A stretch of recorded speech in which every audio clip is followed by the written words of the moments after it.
कि देखो भाई, खाली गुजरात में हराने से काम नहीं चलेगा। जब तक बिहार में भाजपा को पानी नहीं पिलाओगे तब तक मुकम्मल लड़ाई कामयाब नहीं होगी। कि बिहार को कांग्रेस पार्टी ने क्या दिया? बिहार को बिहार कांग्रेस पार्टी ने बनाया। इस बात को हमको गर्व से स्वीकार करना है। और बिहारी होने का मतलब गाली नहीं, गौरव है। यह हमको पुनर्स्थापित करना होगा। यही हमारी आज की लड़ाई है।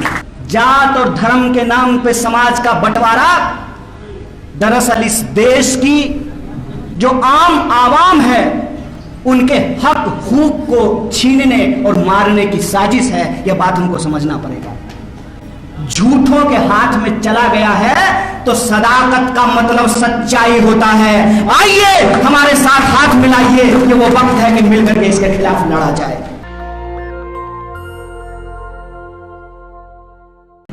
हालांकि मैं जब दूसरे प्रदेशों में जाता हूं तो मैं कांग्रेस के नेताओं का पूरा लिस्ट मुझे याद नहीं रहता है, लेकिन मैं ईमानदारी से कह रहा हूं सम्मानित मंच को कि यहां बैठा कोई ऐसा चेहरा नहीं है, चाहे हमारे यूथ कांग्रेस के गुंजन पटेल जी हो, चाहे हमारे एनएसयूआई के नेतागण हो, मैं इन सबको जानता हूं। क्योंकि हमारी ये एकता मंच पर नहीं, आंदोलन में बनी है, जनगण मन यात्रा के दौरान बनी है। आप तमाम सम्मानित मंच को और हमारे जेएनयू के दो बड़े भाई यहाँ पे हैं, शकील साहब भी हैं जो संचालन कर रहे हैं, चंदन भाई हैं जो अपना वक्तव्य प्रस्तुत करके जा चुके हैं। और ठीक कहा शकील भाई ने कि रास्ते में आते हुए एक पत्रकार ने हमको भी पूछा कि आपका स्ट्राइक रेट खराब है। हम बोले कि अगर इस हिसाब से जोड़िएगा तो 40 में से एक सीट पूरे विपक्ष ने मिलकर के जीता है, वो कांग्रेस पार्टी ने जीता। आप स्ट्राइक रेट का हिसाब लगाइए। तो हमारे सम्मानित एमपी महोदय, आप तमाम बड़े भाइयों का और अपनी बहनों का, आप सभी साथियों का मैं हार्दिक अभिनंदन करता हूं, आपका स्वागत करता हूं। और आपने मुझे इस परिवार में स्वीकार किया है। यह बड़ा मुश्किल होता है। एक परिवार से छोड़ करके जब आप दूसरे परिवार में जाते हैं तो लोग कहते हैं एडजस्ट करने में समय लगता है। यह समय हमको बिल्कुल यहां पे नहीं लग रहा है। जितनी सौहृदता से आपने हमको स्वीकार किया है, गले लगाया है, हम आपके प्रति अपना आभार व्यक्त करते हैं, आपको धन्यवाद करते हैं। दोस्तों, आप सब जानते हैं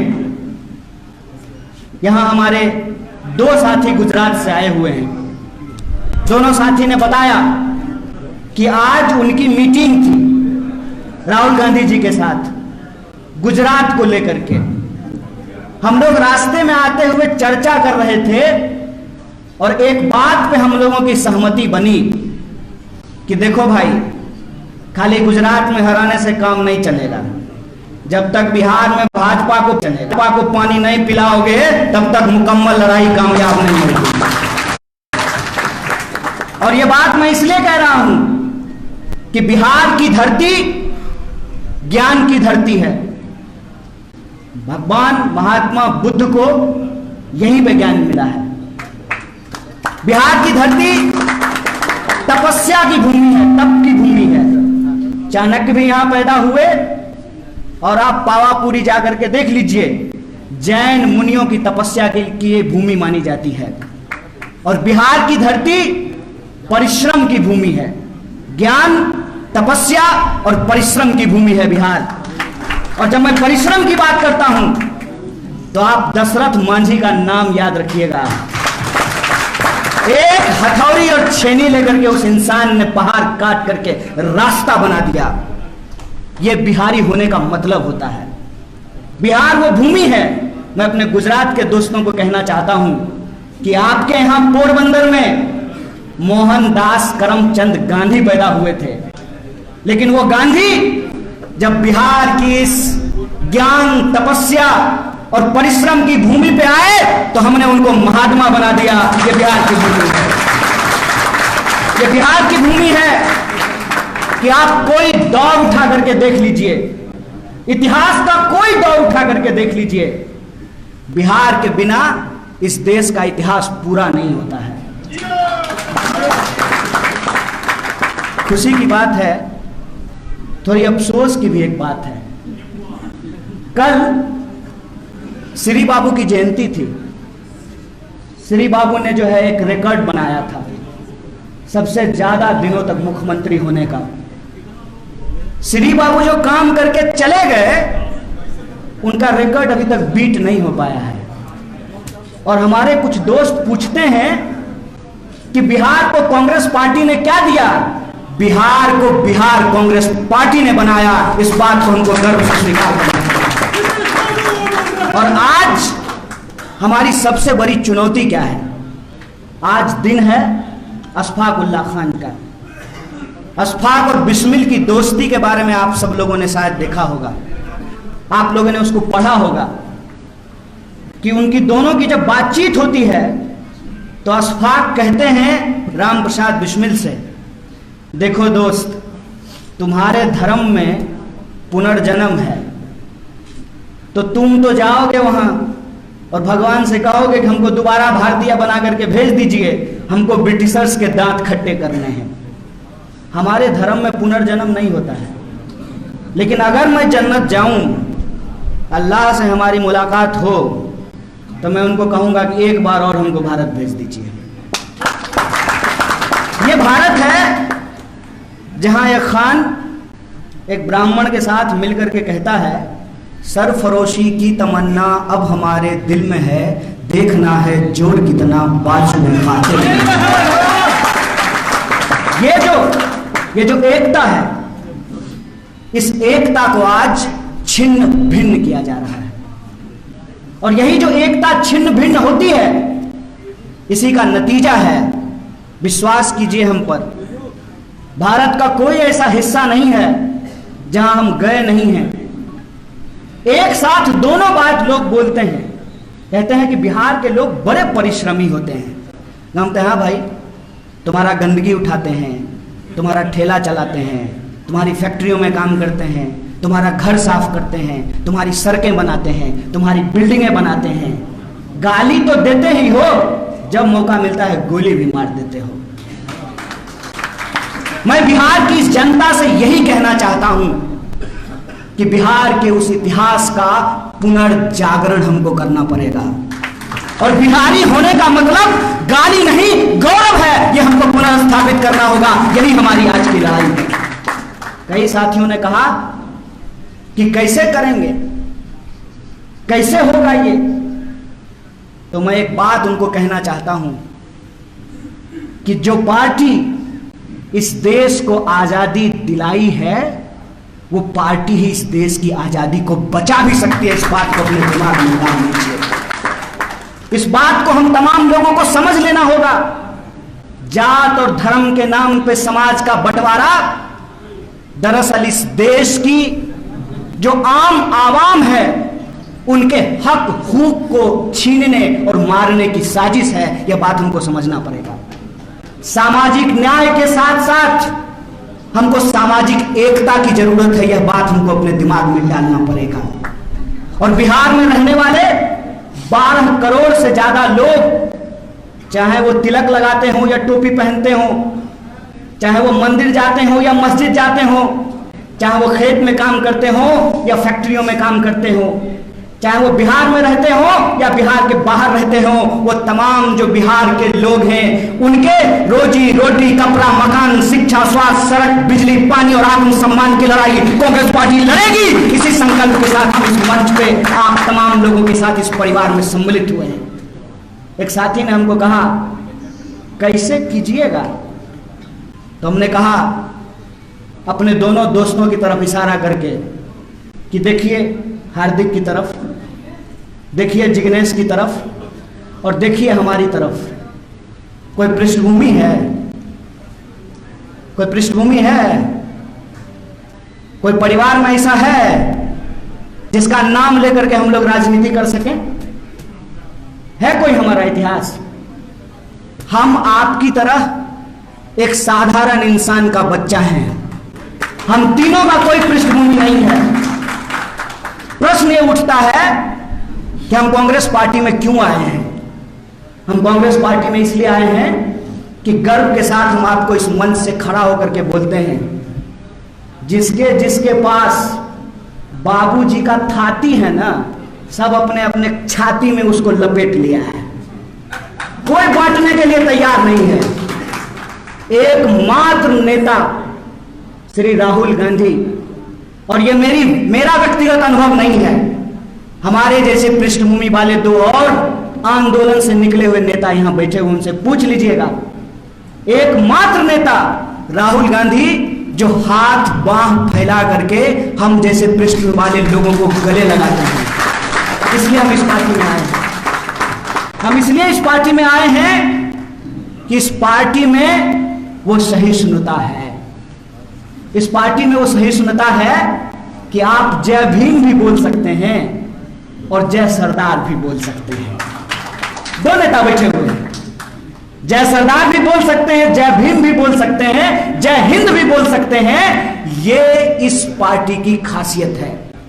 सचमुच अगर आप भारत को समझते हैं तो भारत एक ऐसी भूमि है, इसकी संस्कृति ऐसी है कि हम सबको लेकर के चलते हैं।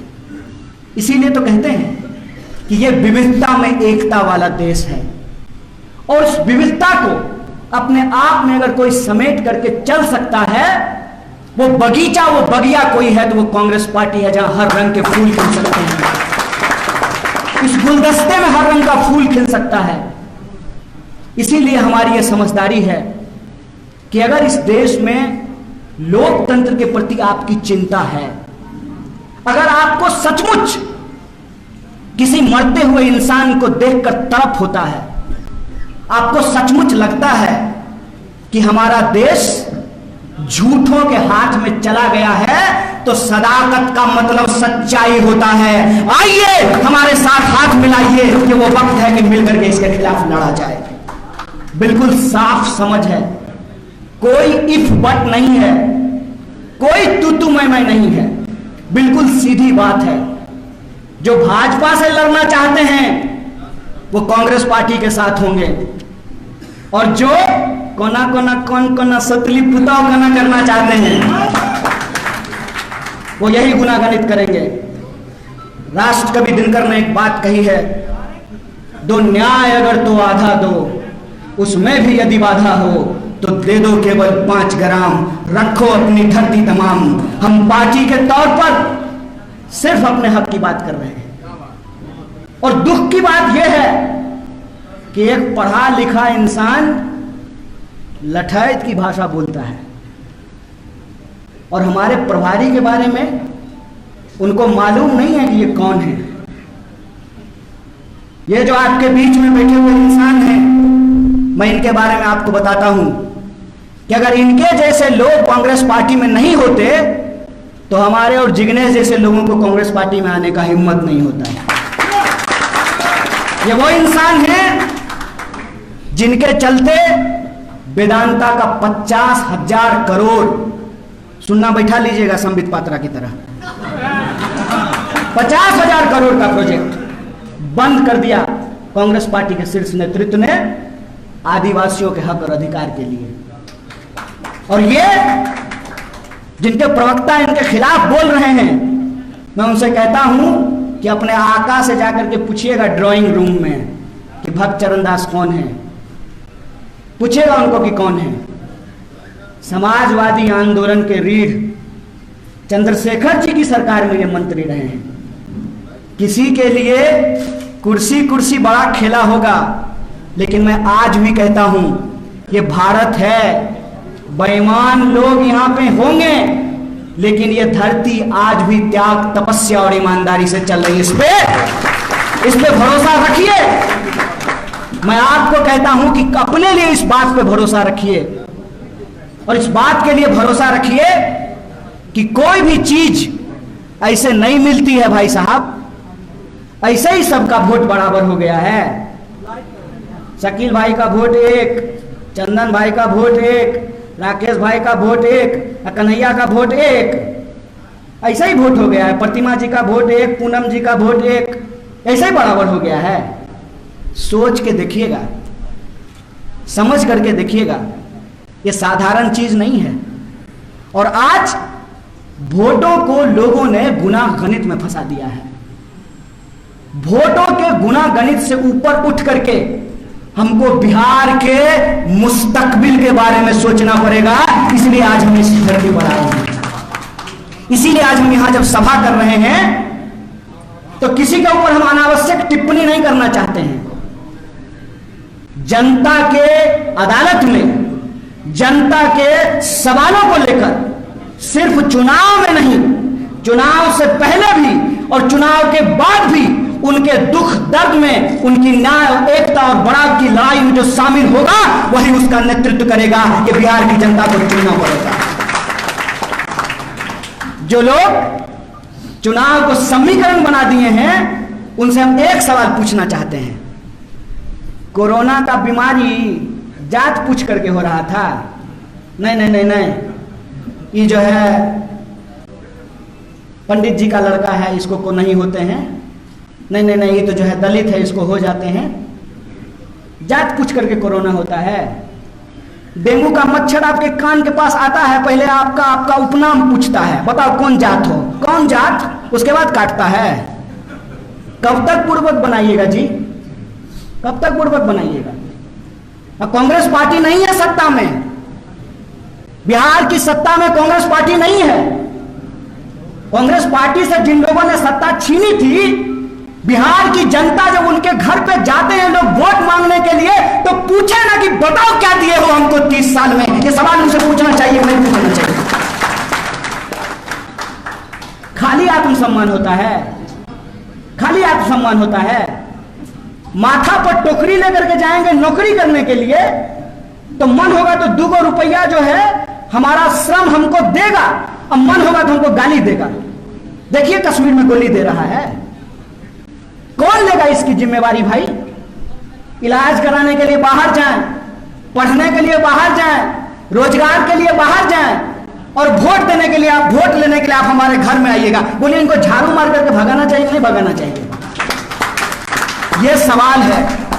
इसीलिए मैं बिहार के नौजवानों से खास करके यह अपील करना चाहता हूं कि बिना मतलब के किसी दुविधा में मत रहिए। आमने सामने की लड़ाई छिड़ चुकी है। एक तरफ वो लोग हैं जिन्होंने आजादी के आंदोलन के दौरान अंग्रेजों के साथ चाय पे चर्चा की थी, एक तरफ हम हैं कि हमारे पुरखों ने इस देश की आजादी के लिए अपनी जान गंवाई है। आपको पता है मुझे क्यों नहीं लगता है कि मैं दूसरे परिवार में आया हूं? मैं पहले भी सदाकत आश्रम आ चुका हूं। मेरे गांव के, मेरे परिवार के लोग, पूरा का पूरा परिवार सदाकत आश्रम में रहता था। मैं उस भूमि से आता हूं। अजीब संयोग है कि हमारा ताल्लुक उस परिवार से है कि कांग्रेस पार्टी के शीर्ष नेता रामचरित्र बाबू भी उस घर में पैदा हुए, और कम्युनिस्ट पार्टी के भी शीर्ष नेता चंद्रशेखर बाबू उसी घर में पैदा हुए। हम उस गांव से आते हैं। हमको असल में समझ में आती है कि विपक्षी एकता क्या होती है। विपक्षी एकता का मतलब अगर कोई समझ सकता है तो सदाकत आश्रम की भूमि समझ सकती है। इस बात का मैं आपको भरोसा दिलाना चाहता हूं। और दूसरा भरोसा जो मैं आपको दे सकता हूं, देखिए पूर्वा पछिया कुछ हो जाए, कुछ हो जाए, इतना तो मानते हैं ना कि कांग्रेस कभी भाजपा के साथ नहीं जाएगी। बोलिए, खुल के बोलिए, कुछ हो जाए। अरे हो सकता है 2-4 गो सिंधिया निकल जाए, क्या दिक्कत? क्या कांग्रेस पार्टी कभी भाजपा के पास जा सकती है? और एक इतिहास और बता देते हैं, सीना ठोक के बोलते हैं, कल से प्रवक्ता जवाब दे कि कांग्रेस पार्टी को छोड़ करके कौन ऐसी पार्टी है जिसने भाजपा के साथ गला नहीं मिलाया है? बोलिए, बोलिए, इस सवाल का जवाब दीजिए। और आखिरी बात बोल करके मैं आपकी बात खत्म करूंगा। मैं बिहार के तमाम वो लोग जिनको बिहारी होने पे गर्व महसूस होता है, बिहार के वो तमाम नौजवान जिनको लगता है कि बिहार का मुस्तकबिल बदलना चाहिए, जब हम जाएं तो लोग सम्मान के साथ कहे कि अरे आइए आइए, आप तो बुद्ध की ज्ञान भूमि से आए हैं, अरे आइए आइए, आप तो चाणक्य की भूमि से आए हैं, अरे आइए आइए, सामाजिक न्याय के बड़े पुरोधा जगदेव प्रसाद और कर्पूरी ठाकुर की भूमि से आए हैं, अरे आइए आइए, आप तो दशरथ मांझी की धरती से आए हैं, अरे आइए आइए, आपके यहाँ तो 1942 के भारत छोड़ो आंदोलन में अंग्रेजों को दांतों तले उंगलियां चबानी पड़ी थी, आप उस क्रांतिकारी धरती से आए हैं। हम नहीं चाहते हैं कि हमारे श्रम के बदले हमको गाली और गोली मिले, इसीलिए मैं आप तमाम नौजवानों से अपील करता हूं कि इस पार्टी के साथ जुड़िए और हम इतिहास बदल करके दिखाएंगे। वह पथ क्या, पथिक कुशलता क्या, जिस पथ में बिखरे शून्य न हो, नाविक की धैर्य परीक्षा क्या, जब धाराएं प्रतिकूल न हो। ये मैं आप तमाम लोगों से अपील करने के लिए आया हूं। आज इस देश की आजादी अगर खतरे में है तो इस देश की सबसे पुरानी पार्टी जिसने लाखों लोगों की कुर्बानियां देकर इस देश को आजाद कराया था, उसकी आजादी को भी ये पार्टी बचाएगी। इसी संकल्प के साथ कि मिलकर के हम लड़ेंगे, इस संघर्ष को आगे बढ़ाएंगे और इस लड़ाई को हम जरूर जीतेंगे। और आखिरी बात, आखिरी चीज, किसी की लकीर मिटानी नहीं है भाई। कुछ लोग होते हैं कि दूसरे की लकीर मिटाते रहते हैं। हम आशावादी लोग हैं, किसान परिवार में पैदा लिए हैं। हम लोग किसी की लकीर मिटाएंगे नहीं, अपनी लकीर खींच कर दिखाएंगे, नया बिहार बनाकर दिखाएंगे। बहुत बहुत शुक्रिया। नेशनल दस्तक की आपसे गुजारिश है कि अगर इसको बचाना चाहते हैं तो नेशनल दस्तक को सब्सक्राइब करने के लिए रेड कलर के सब्सक्राइब बटन को दबाएं, फिर बेल आइकन की घंटी दबाएं। नेशनल दस्तक को बचाने के लिए बहुत जरूरी है कि हर खबर को शेयर करें, लाइक करें, कमेंट जरूर करें।